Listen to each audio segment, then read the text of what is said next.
अस्सलाम वालेकुम क्लास, आपको आवाज़ आ रही है?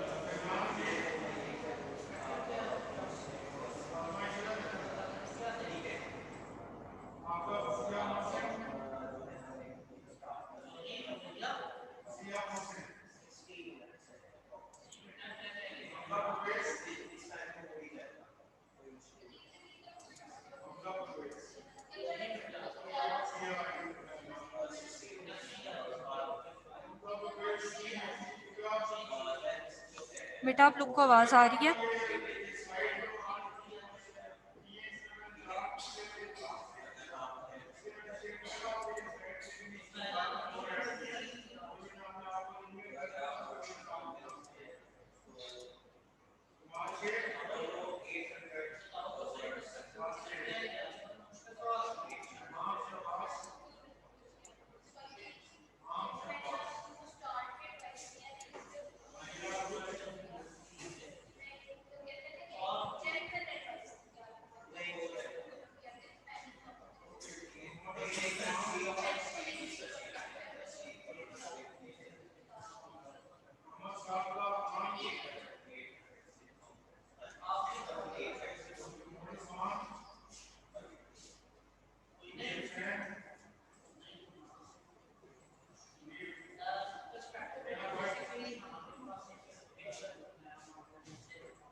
बच्चे आप लोगों को आवाज़ आ रही है?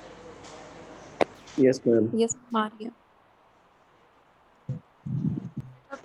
प्रीवियस लेक्चर में जो है वो आप लोगों को समझ आई है उसकी, कल का जो लेक्चर था? Yes ma'am. Yes ma'am. कुछ चीज़ें मैंने ऐड अप की हैं और हम उन्हें भी देखेंगे और इसके बाद जो है वो इसका जो रिमेनिंग पार्ट है MRI सिग्नल्स जनरेशन का, इस लेक्चर में जो है हमने बेसिक चीज़ें हमने लर्न की हैं, ठीक है। That is all about the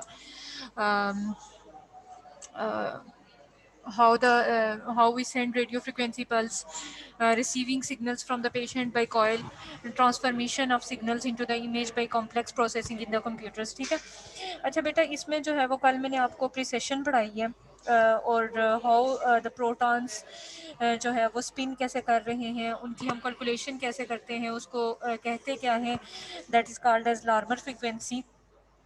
आज जो है वो हम उसका रिमेनिंग पार्ट देखेंगे और इसमें जो है वो जो हमारे पास टाइम ऑफ रिलैक्सेशन है और टाइम ऑफ एक्साइटेशन है और हमारे पास T1 वेटेड इमेज और T2 वेटेड इमेज, और ये जो है वो हम इंशाल्लाह नेक्स्ट लेक्चर में करेंगे जो हमारा ईद के बाद होगा। और उसके बाद हमने जो है वो पल्स सीक्वेंसेस करने हैं, ठीक है। इसलिए आप लोगों ने कंफ्यूज नहीं होना, किसी भी चीज़ किसी भी टर्म्स के साथ आहिस्ता आहिस्ता जो है हम जो है इन सारी चीज़ों को इंशाल्लाह कवर अप कर लेंगे, ठीक है। कोई किसी का कोई क्वेश्चन हो कल के लेक्चर के हवाले से?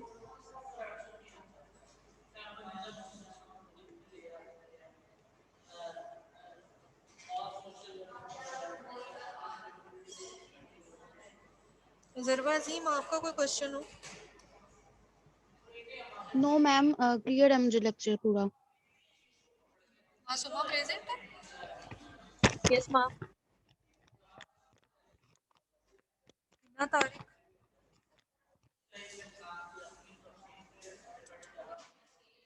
चलें ठीक है, मैं वेट कर रही थी कि जो है वो मैक्सिमम बच्चे आ जाएं तो फिर जो है वो लेक्चर स्टार्ट करें।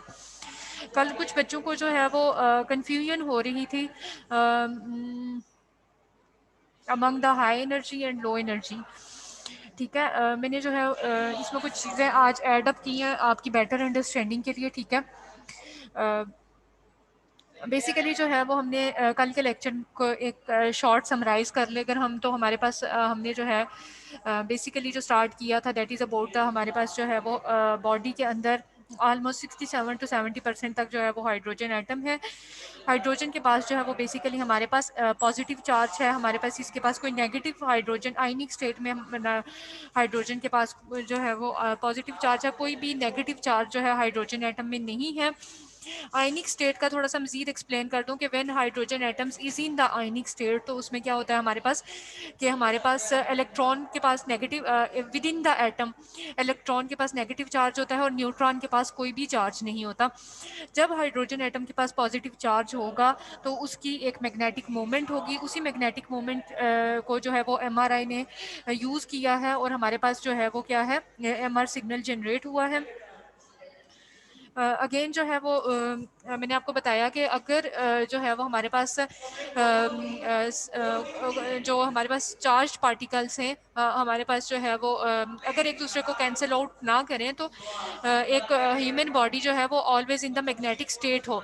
अगर एक चीज़ हमेशा जो है वो मैग्नेटिक स्टेट में हो तो वो चीज़ों को अट्रैक्ट या रिपेल करती है, ठीक है। इसीलिए जो है वो जो हमारे पास जो है वो अनलाइक जो प्रोटॉन्स होते हैं हमारे पास, वो एक दूसरे को कैंसिल आउट कर देते हैं और a person in a normal state जो है उसकी कोई मैग्नेटिक मूवमेंट नहीं होती, ठीक है।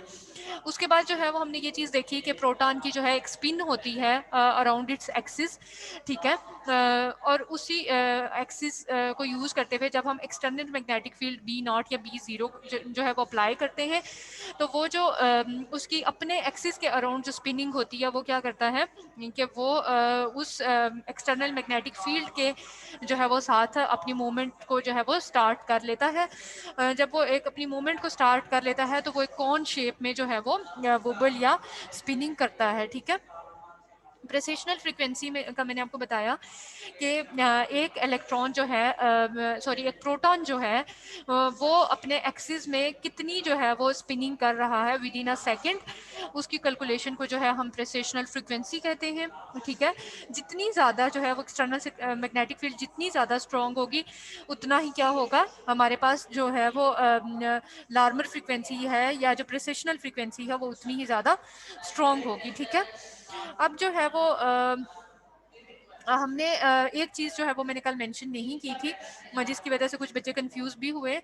हमने ये चीज़ पढ़ी कि हमारे पास हाइड्रोजन एटम बॉडी के अंदर रैंडमली पड़ा हुआ है। ठीक है, each proton can either be in high energy anti parallel state और लो एनर्जी स्टेट। ठीक है, हमारे पास जब हमारे पास हम external magnetic field B naught apply कर देते हैं, ठीक है, तो उसमें क्या होता है कि ये ज़रूरी नहीं है, this is not very important, but in this case we have considered जो है वो हमारे पास जो लो एनर्जी स्टेट है उसको हमने अपवर्ड जो है वो कंसीडर किया है, और जो हमारे पास लो हाई एनर्जी स्टेट है we have considered them downward. ठीक है, तो they can be either parallel और unparallel, but in this case we have considered them that the low energy are aligned upward and low high energy are aligned downward। ठीक है, I think एक second मैं आपको news share करती हूँ, उसमें problem आ रही है।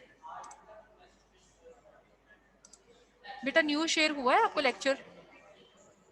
Yes, ma'am. Yes, ma'am.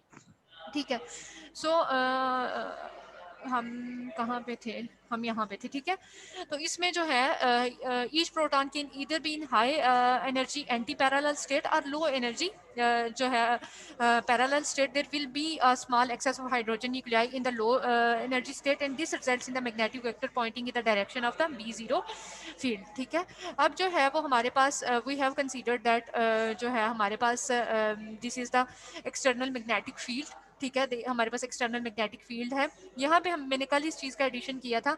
यहाँ पे जब हमारे पास हाई एनर्जी स्टेट है that is downward aligned downward and low energy is aligned the upward. ठीक है, अब यहाँ पे जो हमारे पास जो अनलाइक हमारे पास चार्ज होगा that will be the attract and like charge is the repel. ठीक है, depending on the relative orientation magnetic poles will either attract each other or repel each other. ठीक है, अब हमने ये किया था कि हमारे पास जो हमारे पास सम अनपेड इलेक्ट्रॉन्स जो रह गए थे उनकी जो स्पिनिंग थी उस स्पिनिंग को जब हमने काउंट किया तो हमें जो है वो नेट मैग्नेटाइजेशन वेक्टर जो है वो अचीव हुआ in the presence of the magnetic external magnetic field that is B0। ठीक है, यहाँ तक बच्चों क्लियर है? कोई अब किसी का कोई क्वेश्चन हो, क्योंकि अब मैं नेक्स्ट जो है वो इसका पार्ट स्टार्ट करने लगी हूँ, और यहाँ तक अगर किसी की कोई कन्फ्यूजन हो तो मैं उसको सॉल्व करके ही आगे मूव करूँ।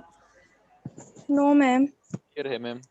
ठीक है, अब हम जो है हमने नेट मैग्नेटाइजेशन वेक्टर की बात की दैट जो हमारे पास unpaired nuclear create some effect called the net magnetisation vector. The net vector is a sum of all the parallel unpaired low energy protons. ठीक है, तो हमारे पास क्या हुआ कि जो हमारे पास नेट वेक्टर था वो था sum up of all the parallel, these are the parallel, और अगर ये डाउनवर्ड अलाइन होंगे they will be the anti parallel. ठीक है, ये चीज़ जो है वो ऊपर मेंशन्ड है। The strength is the sum of the magnetic strength of the individual protons. ठीक है, हमारे पास जो उनकी स्ट्रेंथ है जब हमने उसकी मैग्नेटिक स्ट्रेंथ्स को जो है वो इंडिविजुअली कैलकुलेट किया तो हमारे पास सम आ गया, that is the strength of the net magnetisation vector. The direction is the sum of the polar directions of the individual protons.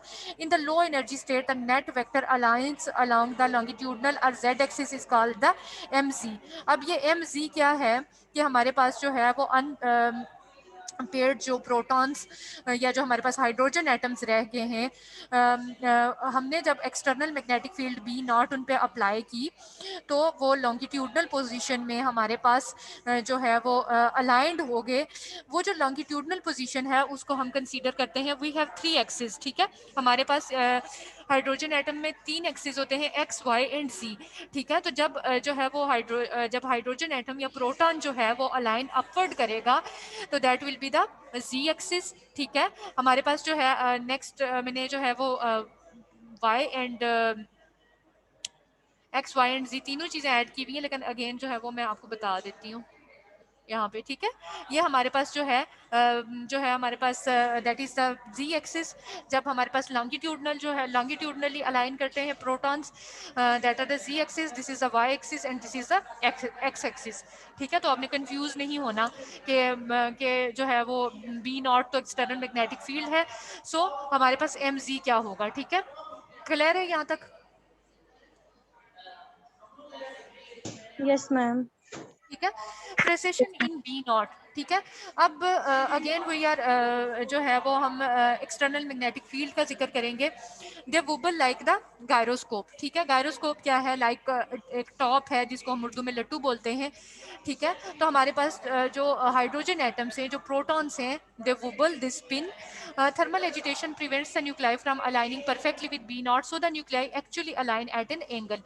अब बच्चे इस बात को समझने की बड़ी जो है वो अच्छे से समझने की ज़रूरत है। कल जैसे मैंने आपको कंपस का जो है वो एक एग्जांपल दी कि व्हेन एवर हम जो है कोई भी डायरेक्शन चेक करते हैं तो हम जो है वो कंपस का यूज़ करते हैं। कंपस हमें कैसे हेल्प आउट करता है? वो कि अर्थ की मैग्नेटिक फील्ड के साथ अलाइन हो जाता है और उस हिसाब से जो है वो हमें नॉर्थ साउथ और ईस्ट वेस्ट जितने भी पोल्स हैं वो हमें दिखाता है।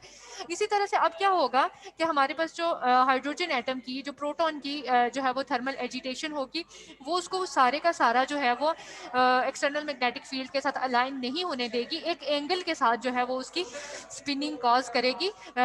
जो हाइड्रोजन एटम है परफेक्टली मैग्नेटिक फील्ड के साथ जो है वो अलाइंड नहीं होगा, but that hydrogen atom will be move at an angle, ठीक है। At B naught, as B naught attempts to pull the nuclei into perfect alignment, the conflicting forces cause the nuclei to process, ठीक है। तो जब जो है वो हमारे पास परफेक्टली अलाइनमेंट नहीं होगी तो हमारे पास जो conflicting forces हैं वो न्यूक्लियाई को जो है वो प्रीसेस करेंगी, उसको जो है वो मूव करेंगी, उसकी स्पिनिंग करेंगी, ठीक है। अब हमने जो है वो इस प्रेसेशनल फ्रीक्वेंसी को जो हम कैसे काउंट कर सकते हैं, ठीक है। हमने ये तो कहा कि हम जो है उसकी काउंटिंग करेंगे, लेकिन हर काउंटिंग का जो है वो कोई वे होता है। तो प्रेसिशनल फ्रीक्वेंसी को हम कैसे काउंट कर सकते हैं? हम लार्मर इक्वेशन यूज करते हैं। Larmor equation is very important, ठीक है। The Larmor equation calculates the frequency of the precession. Precessional frequency depends on the type of nucleus. अब प्रेसिशनल फ्रीक्वेंसी दो चीज़ों पे जो है वो डिपेंड करती है कि न्यूक्लियस किस टाइप का है। The strength of the external magnetic field, ठीक है। तो हमारे पास जो है वो strength of the magnetic field क्या है और टाइप ऑफ न्यूक्लियस क्या है, ठीक है। This is omega. Precessional frequency की जो है वो यूनिट है इक्वल टू गैमा और gyromagnetic ratio and B not, ठीक है। हमारे पास जो है वो उसकी जो स्पिनिंग होगी that will be the gyromagnetic, उसकी रेशो जिस एंगल पे जो है वो मूव कर रही है, जिस रेशो के साथ वो जो है वो वूबल कर रही है, एंड द बी नॉट, ठीक है। अब हम इसको सम अप कैसे करते हैं?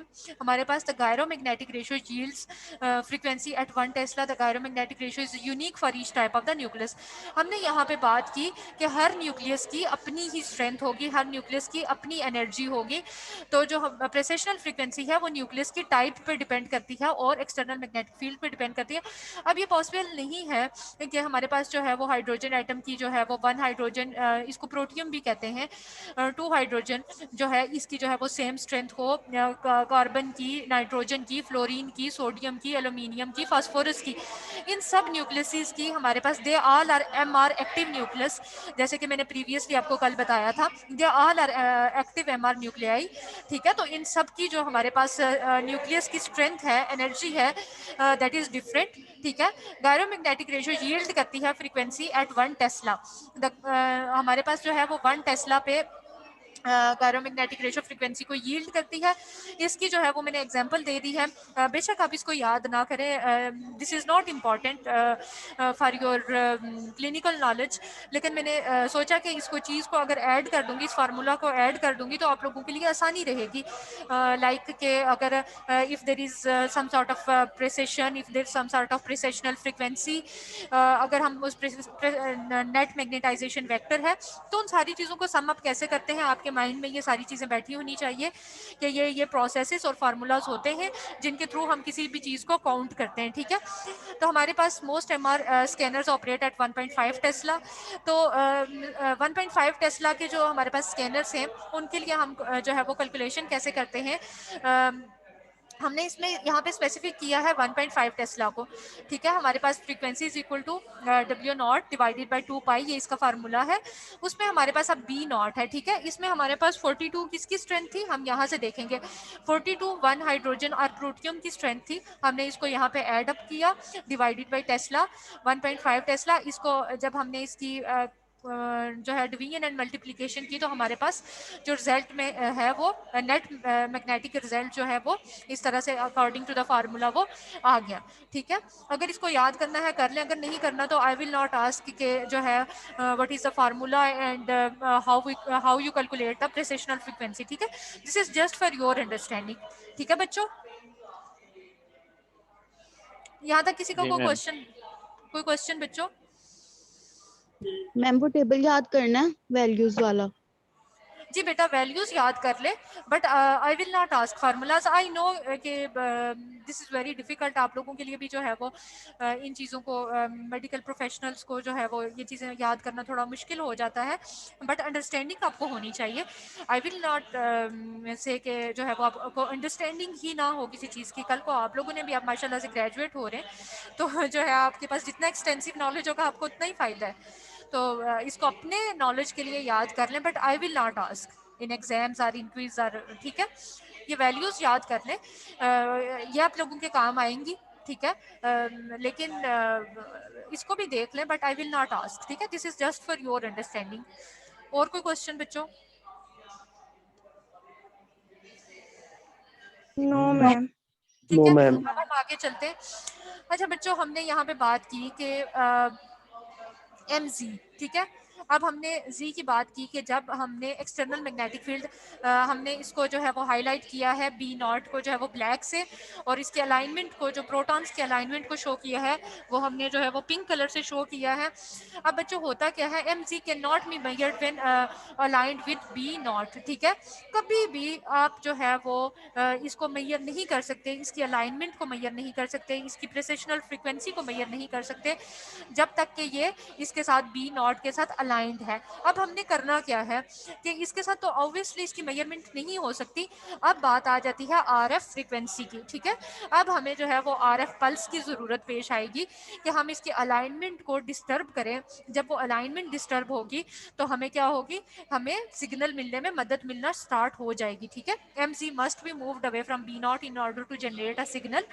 How do we move M z away from the B not, ठीक है बेटा। इन शॉर्ट जो है वो वन सेंटेंस में मैं इसको दोबारा सेलिब्रेट करूंगी कि हम कभी भी प्रोटॉन्स की जब अलाइनमेंट जो है वो एक्सटर्नल मैग्नेटिक फील्ड के साथ हो जाती है, तो हम सिग्नल को जो है वो नहीं ले सकते, सिग्नल एक्वायर नहीं कर सकते with the alignment of the external magnetic field. हमें सिग्नल को जनरेट करने के लिए क्या चाहिए होती है, एक एक्सटर्नल मैग्नेटिक फील्ड चाहिए होती है जो कि इस अलाइनमेंट को डिस्टर्ब करे। आफ्टर दिस डिस्टर्बेंस जो है वो हमें सिग्नल एक्वायर होना स्टार्ट होता है। क्लियर है बच्चों यहाँ तक? मैम बी नॉट भी तो एक्सटर्नल मैग्नेटिक फील्ड होती है और बिल्कुल आप ना। ठीक कह रही हैं, लेकिन मैंने ये भी तो कहा था कि एमआर स्कैनर कॉन्स्टेंटली जो है वो हमारे पास एक्सटर्नल मैग्नेटिक फील्ड, जो एक मैग्नेटिक फील्ड को जो है वो जनरेट कर रहा है, ठीक है। लेकिन क्या हुआ, हमने जब पेशेंट को एमआर स्कैनर के अंदर रखा तो प्रोटॉन्स ने क्या किया कि वो अलाइन हो गए उस मैग्नेटिक फील्ड के साथ, अलाइन हो गए जो कि एमआर की जो अपनी जो उसकी फील्ड थी वो उसके साथ अलाइन हो गए। तो अगर उसके साथ अलाइन हो के ही हमें जो है वो सिग्नल जनरेट होना स्टार्ट हो जाता, तो हमें कोई ज़रूरत नहीं थी रेडियो फ्रिक्वेंसी कॉइल्स की, हमें कोई ज़रूरत नहीं थी ग्रेडियंट कॉइल्स की, हमें कोई ज़रूरत नहीं थी शिमिंग की, ठीक है। तो अगर तो ऐसा हो जाता कि हम सिर्फ एक एक्सटर्नल मैग्नेटिक फील्ड में बॉडी को रखते और हमें सिग्नल जनरेट हो जाता, तो फिर तो मसला ही नहीं था, फिर तो बड़ा सिंपल सा प्रोसेस था। बट क्या है कि अलाइनमेंट, पहला प्रोसेस, जो पहला फर्स्ट स्टेप इज अलाइनमेंट, ठीक है। अगर रेंडमली मूव होता जाएगा तो भी सिग्नल नहीं मिलेगा, ठीक है। अलाइंड हो जाएगा तो उससे हमें, this is the second process, कि हमें अलाइन होने के बाद जो है उस अलाइनमेंट को डिस्टर्ब करना है, और उसकी डिस्टर्बेंस के बाद जो हमें एनर्जी मिलेगी, that will be the MR signal, ठीक है बेटा। अब आपको क्लियर है? Yes ma'am. ठीक है, और बाकी बच्चों किसी का कोई क्वेश्चन? हाँ। No ma'am. ठीक है, ठीक है बच्चे। मासूमा आपको क्लियर है?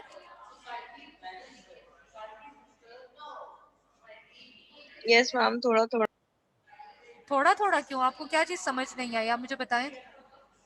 नहीं मैम, मतलब समझ आ रही है, दोबारा पढ़ूंगी तो ज्यादा समझ आएगी। नहीं, थोड़ा नहीं आना चाहिए, ठीक है। मैं आप सब लोगों से ही बहुत ज़्यादा एक्सपेक्ट करती हूँ, तो इसलिए जो है वो अगर कोई चीज़ मैं साथ साथ पूछने का आप लोगों से यही होता है, मतलब कि आप लोगों को कुछ भी जो है चीज़, किसी भी चीज़ की अंडरस्टैंडिंग ना हो रही हो तो हम जो है वो साथ साथ उन चीज़ों को कवर अप कर लें, ठीक है, ताकि आप लोग जब लेक्चर पढ़ें, रिवाइज करें, तो आप लोगों को जस्ट चीज़ें मेमोराइज हो जाएं फ़ौरन फ़ौरन, ठीक है। सो हम जो है वो आगे चलते हैं। अब बात आ गई, हमने सिग्नल को अचीव करना है, ठीक है। हमने जो है अलाइनमेंट को डिस्टर्ब करना है।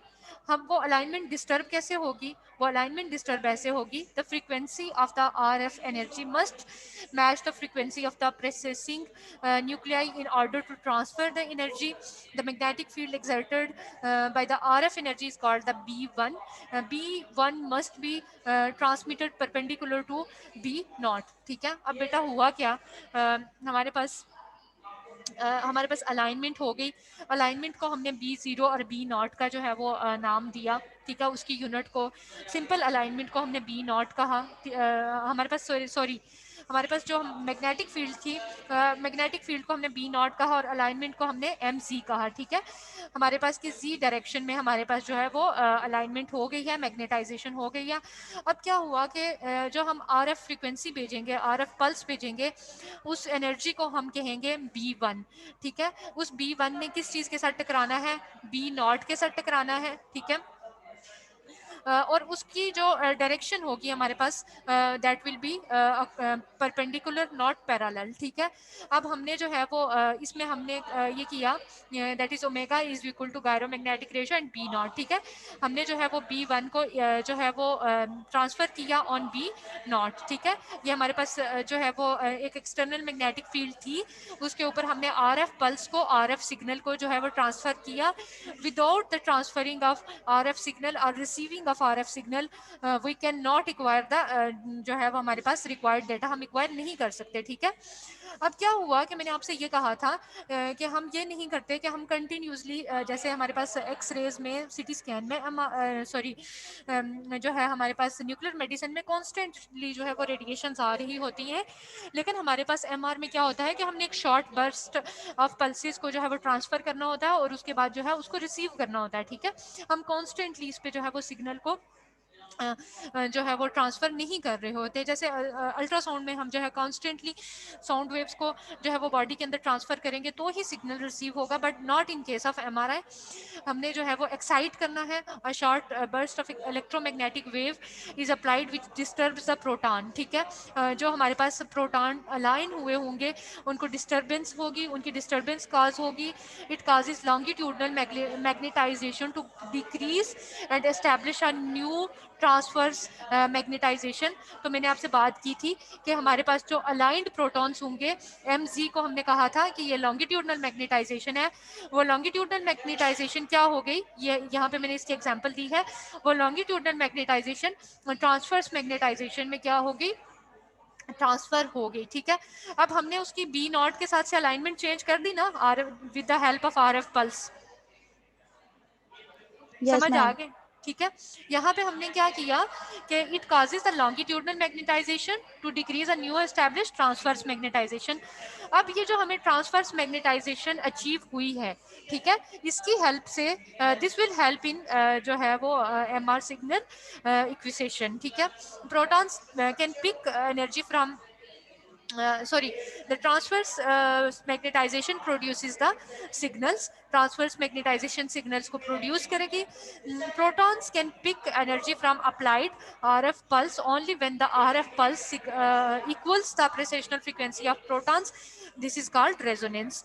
तो यहाँ पे हमने ये बात की कि protons जो है वो सिर्फ उसी वक्त ही जो है वो RF पल्स से एनर्जी पिक करेंगे जब क्या होगा कि उसकी जो RF पल्स की एनर्जी और precessional frequency of the protons equal होगी, ठीक है। और इसको हम क्या कहते हैं, यहाँ पे हमने इक्वल का वर्ड यूज़ किया। इससे मैं आपको दोबारा से एक्सप्लेन कर दूँ कि हमारे पास लॉन्गिट्यूडनल मैग्नेटाइजेशन में प्रोटॉन्स की जो प्रेसेशनल फ्रीक्वेंसी है, जो जिस एनर्जी के साथ वो मूव कर रहे हैं, जो उनकी फ्रीक्वेंसी है, वो सिर्फ उसी वक्त ही एनर्जी को अचीव करेंगे जबकि हमारे पास RF पल्स की भी इक्वल जो है वो प्रेसेशनल फ्रीक्वेंसी होगी। इसको हम रेजोनेंस कहते हैं। रेजोनेंस को हम ज़रा ज़्यादा डिफाइन भी कर लेते हैं। In the presence of B1, अब हमारे पास B1 क्या है, RF पल्स। RF पल्स को हम क्या कह रहे हैं, this is B1। Low energy nuclei absorb the energy and shift to the high energy state, ठीक है। हमारे पास क्या हुआ कि लो एनर्जी क्या थे, low energy are aligned upward and high energy are aligned downward. तो इसमें हमारे पास क्या हुआ कि लो एनर्जी ने अब्जॉर्ब कर ली एनर्जी को और शिफ्ट हो गए हाई एनर्जी स्टेट में, ठीक है। Shift of the net magnetization, अब हम यहाँ पे आके देखते हैं कि यहाँ पे हमारे पास इस वक्त तक हमारे पास सिर्फ जो तीन चीज़ें थी, हमारे पास B1 था, B0 और B0 था और MZ था, ठीक है। तीन चीज़ें थी हमारे पास। यहाँ पे हमारे पास Y एक्सिस नहीं था, ठीक है। अब हमने Y को अचीव कैसे किया, यहाँ पे हमारे पास जब हमने B0 के साथ जो अलाइंड प्रोटॉन्स थे उन पे B1 को अप्लाई किया तो वो ट्रांसवर्स मैग्नेटाइजेशन में चली गई। जब यहाँ पे वो ट्रांसवर्स मैग्नेटाइजेशन में चली गई तो उसकी जो Y अलाइनमेंट थी और जो उसकी जो उसकी Z अलाइनमेंट थी वो चेंज हो गई इनटू X एंड Y, ठीक है। The direction of the net vector shifts as individual nuclei transition to high energy. The RF pulse is labeled according to shift it creates in the net magnetization. A 90-degree pulse moves the net magnetization 90 degrees. How far does a 180-degree pulse move the net magnetization? When the net magnetization is in the transverse plane is called the MXY. अब बच्चों बात ये है कि आप लोग सोच रहे होंगे कि जो है वो जो हमारे पास Z डायरेक्शन थी वो हमारे पास X एंड Y कैसे होगी। तो बात ये है कि हम जो है वो अगेन जाते हैं इस इमेज पे, ठीक है। ये हमारे पास Z थी, ठीक है। ये हमारे पास जो है वो Y है एंड ये X है हमारे पास। अब बच्चों यहाँ पे मैंने इसको ज़रा ज़्यादा डिफाइन करके बताया है कि हमारे पास Z है, इसमें हमारे पास अलॉन्ग विद द B0 जब हमने B1 को इसके साथ अप्लाई किया तो उसकी सारी जो कोन शेप थी, उसकी जो स्पिनिंग थी वो चेंज हो गई। उसने जो है अपनी डायरेक्शन ट्रांसवर्स डायरेक्शन में जब उसने चेंज की तो वो जो है वो इस यूं अपनी डायरेक्शन में स्पिनिंग करना शुरू कर देगा ना, X एंड Y डायरेक्शन में जो है वो स्पिनिंग करना शुरू कर देगा। तो हमें हमारे पास जो यहाँ पे नेट मैग्नेटाइजेशन अचीव हो गई that is MX and Y, ठीक है। यहाँ तक क्लियर है बच्चों? अगर नहीं क्लियर तो बताओ, दोबारा से बता देती हूँ। मैम एक दफा मैम फिर रिपीट रिपीट कर कीजिए दें। प्लीज। बेटा एक सेकंड, बता दें आप जो दोबारा। है बेटा एक सेकंड, जस्ट अ सेकंड में जो है इसको जो है दोबारा से इसकी स्पिनिंग को जो है वो इसको आपको वीडियो दिखाती हूँ क्योंकि एक सेकंड, जस्ट अ मिनट मुझे आप दें।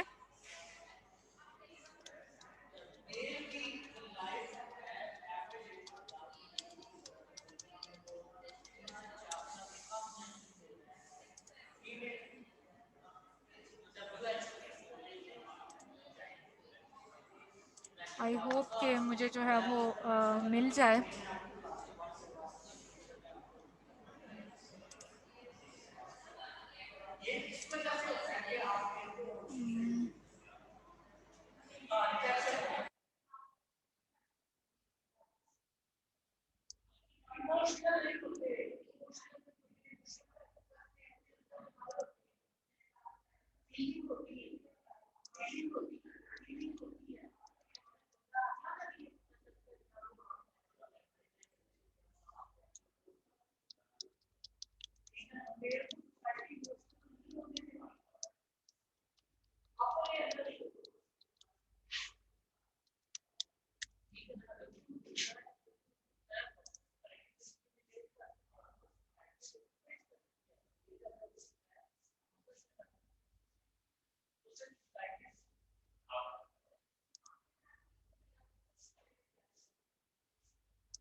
कल मैंने आप लोगों के लिए एक चीज जो है वो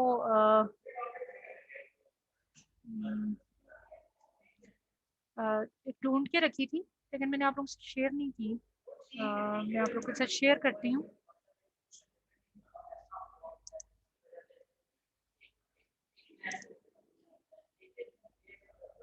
ठीक है, आ गया, आपके काम की चीज मिल गई मुझे।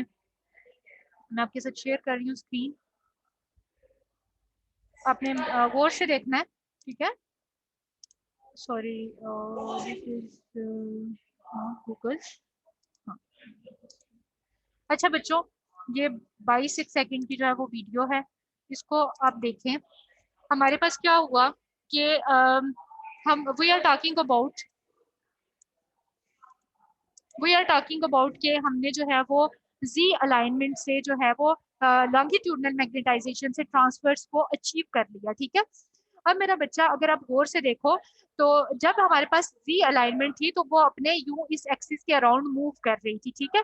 लेकिन जब वो ट्रांसवर्स मैग्नेटाइजेशन में ट्रांसफर होगी तो तब भी तो वो अपनी स्पिनिंग कंटिन्यू रखेगी ना। अब आप देखें, हमने आर एफ पल्स अप्लाई की, यहाँ से हमारे पास आर एफ पल्स जब आ गई तो इसने अपनी स्पिनिंग जो है वो किस डायरेक्शन में करना स्टार्ट कर दी, एक्स एंड वाई एक्सिस में जो है उसकी स्पिनिंग जो है वो उसने करना स्टार्ट कर दी। अगर आप देखें after applying R F pulse जो है ये जो कंटिन्यू कर रही है, ये जो स्पिनिंग जो है वो कंटिन्यू कर रही है, वो एक्स एंड वाई एक्सिस में कर रही है। अब क्लियर है बच्चों? जी मैम। वीडियो शो हो रही है ना आपको, ये शॉर्ट सी जो है? जी मैम। ठीक है, हम दोबारा इसको जो है वो एलोबरेट करती हूँ मैं इसको, इसके बाद आपको ज़्यादा अच्छी समझ आ जाएगी, ठीक है। हमने आर एफ पल्स को जो है जब ट्रांसफर्स किया तो हमारे पास क्या हुआ, हमारे पास आर एफ पल्स के ट्रांसफर करने के बाद हमारे पास एक्स एंड वाई जो है वो डायरेक्शंस अचीव हो गई, ठीक है। जब हमने आर एफ पल्स को अप्लाई करके हम उसको स्टॉप कर देंगे तो हमारे पास क्या होगी, यही जो हमारे पास लॉन्गिट्यूड ट्रांसवर्स मैग्नेटाइजेशन है ये दोबारा से लॉन्गिट्यूडनल में हमारे पास अचीव हो जाएगी। ये चीजें आपको अगर क्लियर नहीं हुई तो I will explain again and again, लेकिन अभी जो है हम लेक्चर की तरफ आते हैं, आपको ये चीज क्लियर हो जाएगी इंशाल्लाह। अच्छा मैम लेकिन इसका मतलब फिर ये है कि हमें लॉन्गिट्यूडनल और ट्रांसवर्स भी दोनों मिल रही है बेटा, अभी हम एट वो अ पढ़ टाइम। रहे हैं, बेटा अभी मैम हम वो नहीं, पढ़ मेरा रहे हैं। मतलब ये है कि पहले आपने कहा ना कि लॉन्गिट्यूडनल से हम लोग उसको ट्रांसवर्स में कन्वर्ट कर रहे हैं, ठीक है। तो अगर इस वीडियो को देखें तो इसमें तो फिर हमें लॉन्गिट्यूडनल और ट्रांसवर्स दोनों एट मतलब एक ही टाइम में मिल रही हैं। मैंने आपसे क्या कहा कि we need transverse magnetisation for signal acquisition, मैंने यही कहा ना आपसे, यस मैम। ठीक है। तो मैंने ये भी साथ कहा कि a short burst of pulses हम अप्लाई करेंगे, उसके बाद हम आर एफ पल्स को जो है वो स्टॉप कर देंगे, मैंने ऐसा कहा, यस मैम। मैंने ये कहा, ठीक है। अब जब वो ट्रांसवर्स मैग्नेटाइजेशन हमें अचीव हो गई तो वो एनर्जी जो हमारे पास ट्रांसवर्स मैग्नेटाइजेशन में हमारे पास रिसीव हुई थी, उस एनर्जी ने उसने एनर्जी लॉस करनी है, इस ट्रांसवर्स मैग्नेटाइजेशन ने एनर्जी दोबारा से लॉस करनी है, यस मैम। करेगी। जब वो करेगी तो वो दोबारा से अलाइंड होगी अपने एक्सिस के अराउंड। Yes ma'am. अब बताओ, यस अभी तो मैम हम, ठीक है। ठीक है अभी, मतलब आई मीन इसीलिए जो है वो टीचर इसीलिए ही होता है कि आपको जो है वो स्टेप बाय स्टेप चीजें बताए। हम एक वीडियो देख लेंगे, हमें कभी भी एमआर फिजिक्स की कभी भी समझ नहीं आएगी, ठीक है, जब तक हम स्टेप बाय स्टेप चीजों को नहीं करते। अच्छा, हम जो है वो अगेन जो है अपने लेक्चर की तरफ आते हैं। हमने जो है, आपको अब समझ आ गई कि हमने इसको क्यों कहा एम एक्स वाई, हमें एक्स एंड वाई डायरेक्शन कैसे अचीव हुई।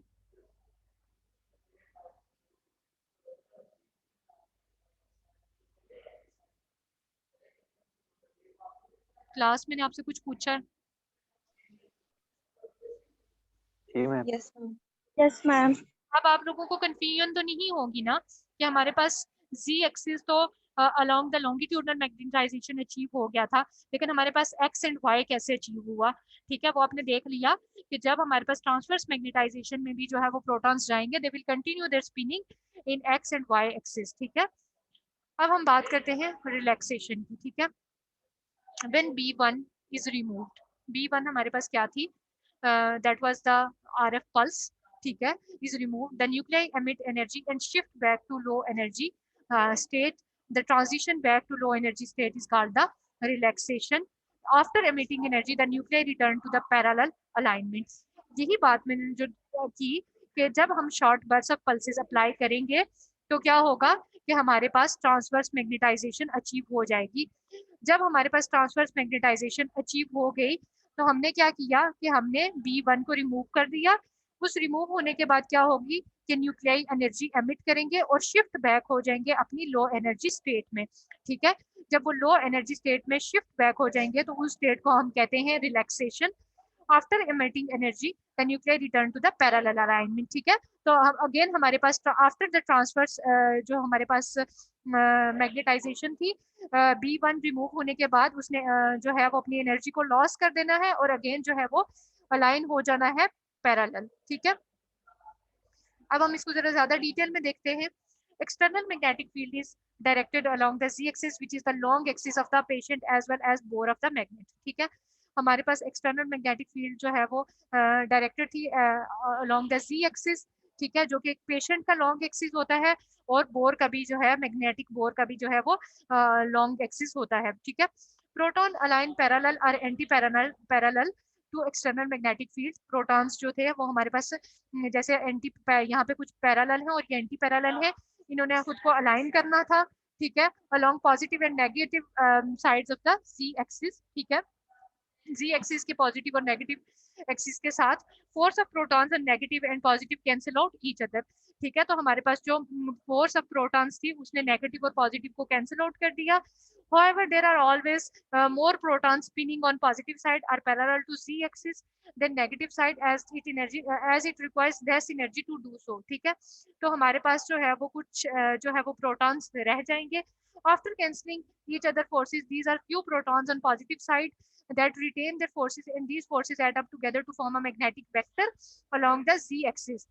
ठीक है, तो क्या हुआ कि हमारे पास जब इन्हीं प्रोटॉन्स पे हमने मैग्नेटिक फील्ड को अप्लाई किया तो हमारे पास मैग्नेटिक फैक्टर Z एक्सिस जो है वो अचीव हो गया। This is called as net longitudinal magnetization. वो जो हमने चीज पढ़ी दैट के हाउ B0 जो है B0 के साथ MZ कैसे अलाइनमेंट होगा, that is called as net longitudinal magnetization. But this form longitudinal magnetization we can not measure directly as it is along the external magnetic field. लेकिन हम इस लॉन्गिट्यूडनल मैग्नेटाइजेशन को मेजर नहीं कर सकते क्योंकि ये एक्सटर्नल मैग्नेटिक फील्ड के साथ अलाइंड है। ठीक है, for signal acquisition we need transverse magnetization. In order to measure the net magnetization we need to flip it towards transverse plane by sending RF pulse. हमें RF pulse को send करना पड़ेगा। The processing protons pick up some energy from the RF pulse and go to the higher energy level and start processing anti-parallel to the Z axis. ठीक है, तो हमने क्या कहा था कि हमारे पास जो है वो Z एक्सिस से X एंड Y एक्सिस में चले जाएंगे तो ये हमारे पास जो है वो Z एक्सिस से एंटी पैरेलल जो है वो मूव करेंगे। जो हमारे पास X एंड Y एक्सिस होगा that would be the anti parallel to the Z axis. ठीक है, सो आप लोगों ने कंफ्यूज नहीं होना इस चीज के साथ। अच्छा, हम जो है वो यहाँ पे थे। This imbalance results in tilting of magnetization into transverse X and Y plane. This is called as the transverse magnetization. बच्चों आप क्लियर है? Yes ma'am. बाकी बच्चों को भी? जी मैम। ठीक है, अब हम जो है वो हमने यहाँ पे अगेन एक एग्जांपल दी।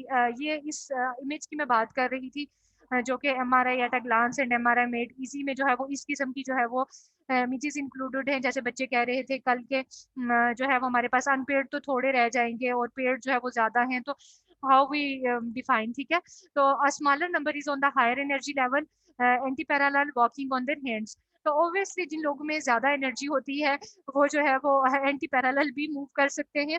तो इसमें हमारे पास जो है वो लो एनर्जी को कंसीडर किया गया है कि वो पैरेलल है और हाई एनर्जी जो है they are moving anti parallel.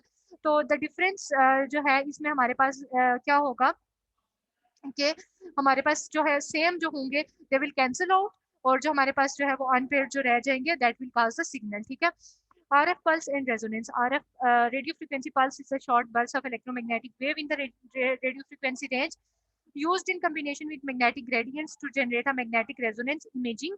अब बेटा मैंने बात की थी जब हमारा लेक्चर स्टार्ट हुआ था, सॉरी जब हमारा कोर्स स्टार्ट हुआ था, तो मैंने आपको कहा था दैट मैग्नेटिक जो है वो मैग्नेट से है, एमआर मैग्नेट से है, रेजोनेंस जो है that is about the vibration of the signal, that is about the vibration of the protons, and imaging जो है जो चीज जिस चीज को हम इक्वायर कर रहे हैं, ठीक है।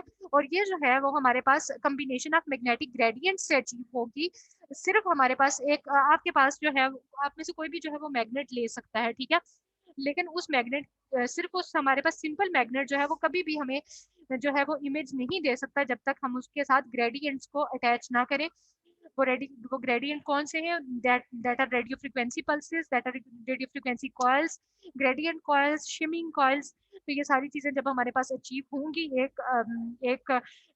एक स्कैनर में, तो ही हम जो है वो उसकी इमेजिंग कर सकते हैं।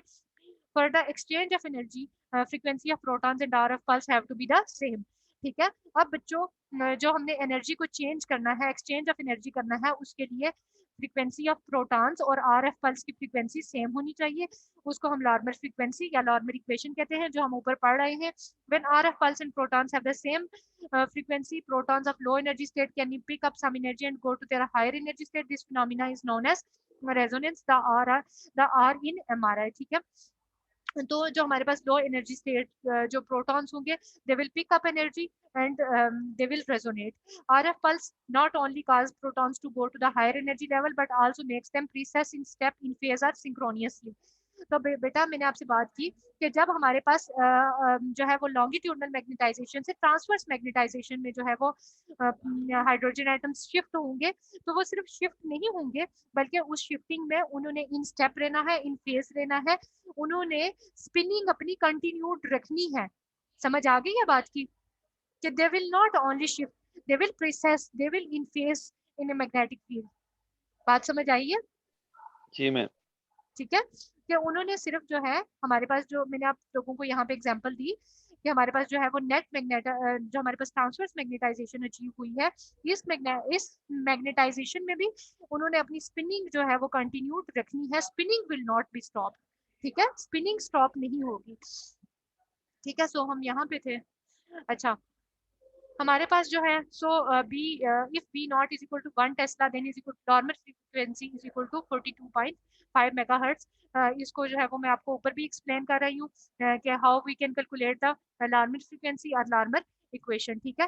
तो that will depend upon the strength of the external magnetic field and nucleus of the hydrogen atoms और न्यूक्लियस ऑफ द प्रोटॉन्स और पार्टिकल्स, ठीक है।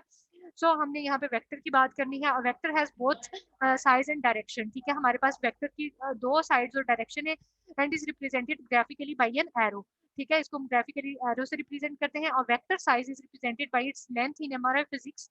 The size represents the magnetic field of a proton.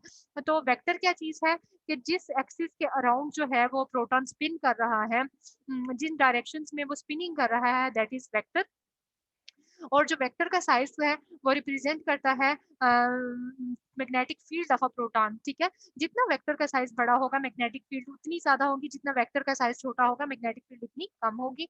Each protons magnetic field can be represented by a vector in a 3D coordinate system. Z direction of the B is equal to longitudinal component and X and Y is equal to the transverse component. हमारे पास जो Z है that is the longitudinal component and X and Y are the transverse component, ठीक है। Again इसकी जो है वो बड़ी अच्छी सी जो है इसमें कौन शेप में जो है वो आपको बताया गया है कि this is the longitudinal magnetization and this will be the X and Y जो एक्सिस में जो है वो मूव कर रहा है वेक्टर, तो वो हमारे पास जो है वो that will be the X and Y magnetic moment vector.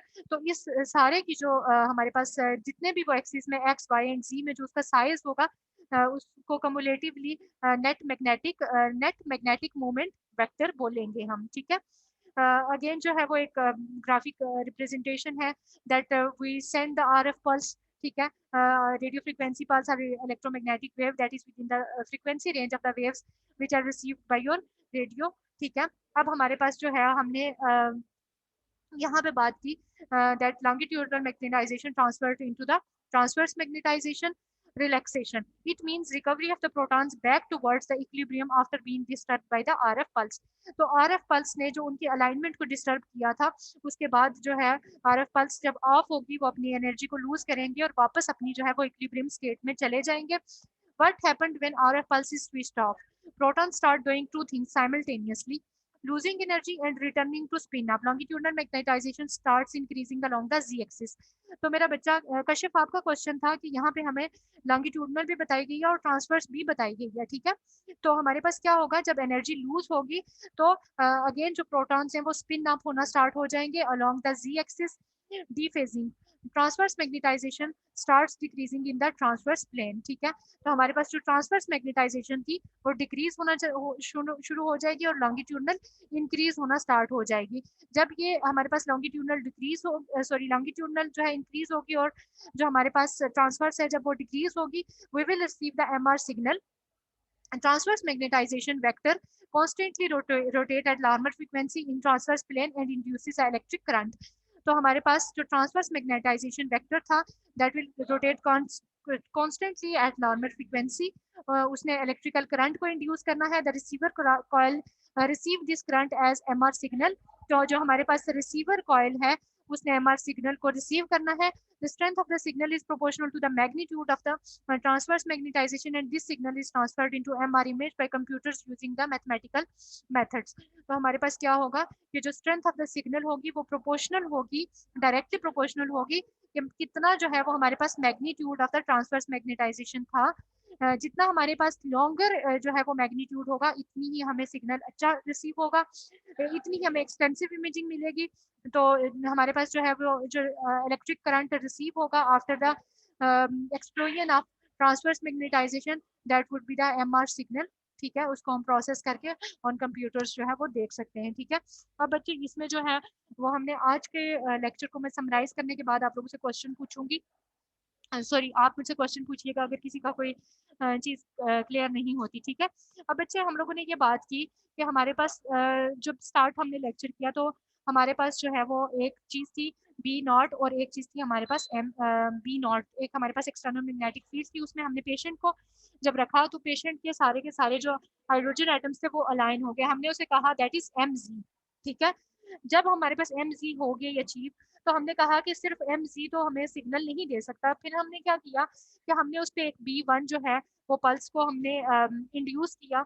उसकी वजह से b1 पल्स के इंड्यूस होने की वजह से क्या हुआ, हमारे पास जो लॉन्गिट्यूडनल मैग्नेटाइजेशन अचीव हुई थी वो हमारे पास ट्रांसवर्स में शिफ्ट हो गई. जब ट्रांसवर्स में शिफ्ट हो गई तो हमने क्या किया, आरएफ पल्स को ऑफ कर दिया.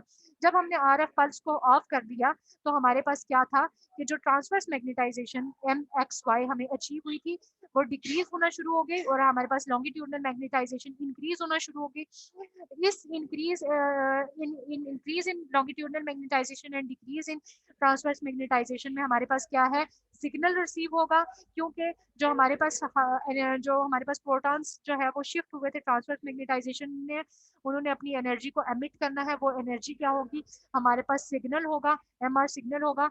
हमारे पास आरएफ कॉइल ने जो है वो उसको रिसीव करना है और सेंड करना है टू द कंप्यूटर, जिसके बाद आफ्टर द ट्रांसफॉर्मेशन जो है वो हमारे पास एमआर सिग्नल एमआर इमेज जो है वो हमारे पास एक्वायर होगी. अब बताएं आपको आज का लेक्चर समझ आया? किसी का कोई क्वेश्चन हो तो आप पूछें. जी मैम समझ आ गई. आगे समझ. और girl side. Yes ma'am. Yes ma'am आ गई. हेमन रिजवी प्रेजेंट है. अली हसन आपको समझ आई है?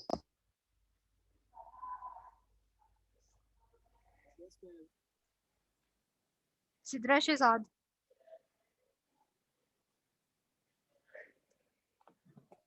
बच्चे सब लोग अपनी प्रेजेंस बताएं ताकि मुझे पता चले. अपने हैंड्स रेज करते जाएं जितने बच्चों को जब आज का लेक्चर क्लियर है.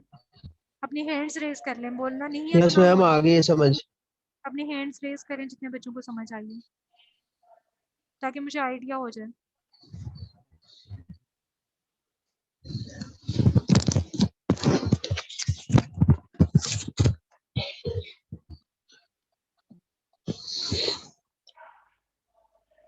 जो बाकी हैंड्स रेज नहीं कर रहे इनको समझ नहीं आई या क्या मसला है?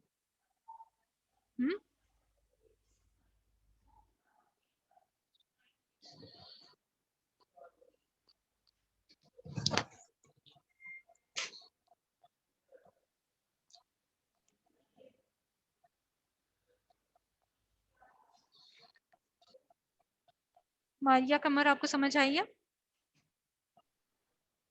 Yes ma'am. तो आपने हैंड क्यों नहीं रेज किया? मैम मैंने किया था, फिर मैंने नीचे कर दिया। तो मुझे कैसे पता चलेगा? मैं तो मेजॉरिटी चेक कर रही हूँ, मैं तो चेक कर रही हूँ कि कितने बच्चों का रेस है और कितने बच्चों का नहीं है।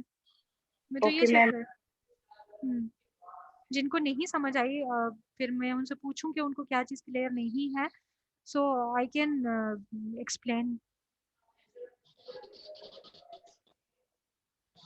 हमारा यासीन, आपको क्या नहीं समझ आया बच्चे?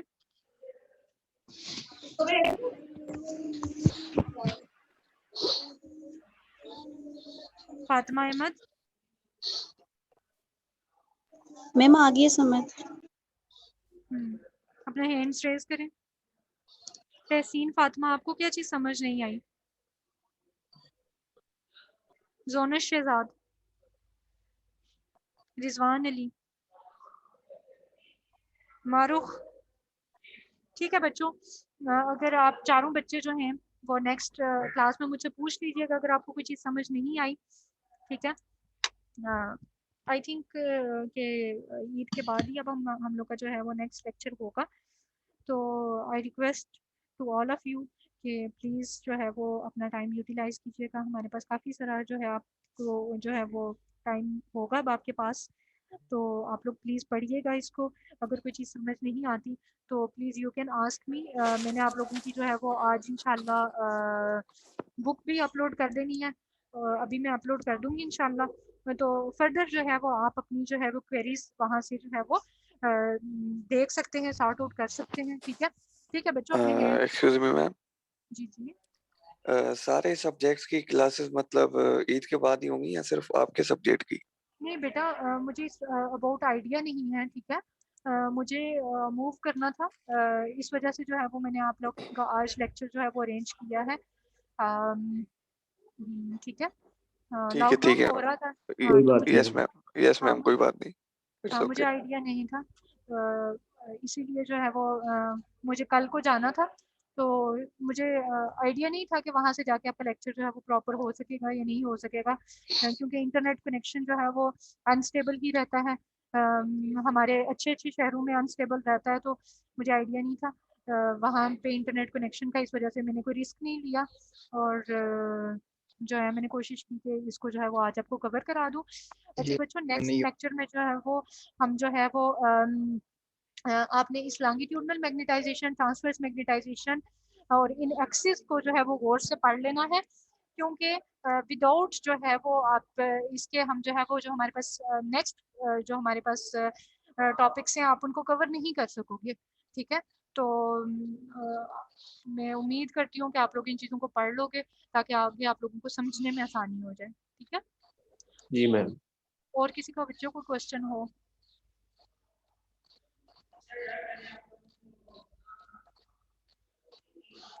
No ma'am. प्रीवियस लेक्चर से रिलेटेड कोई क्वेश्चन हो?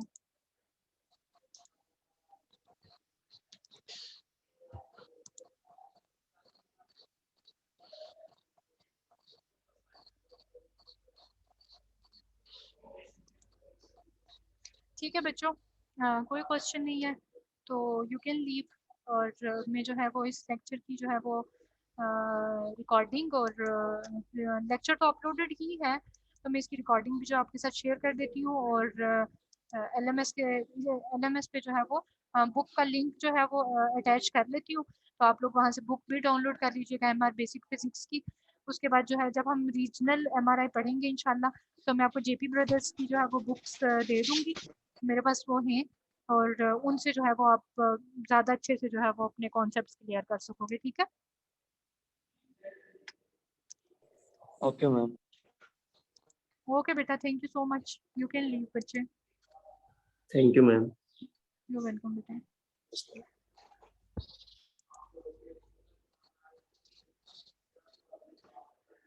अल्लाह हाफिज़ बच्चों। अल्लाह हाफिज। अल्लाह हाफिज मैम। पढ़िए और मेहनत कीजिए और मेरे लिए भी दुआ कीजिए। अल्लाह हाफिज़।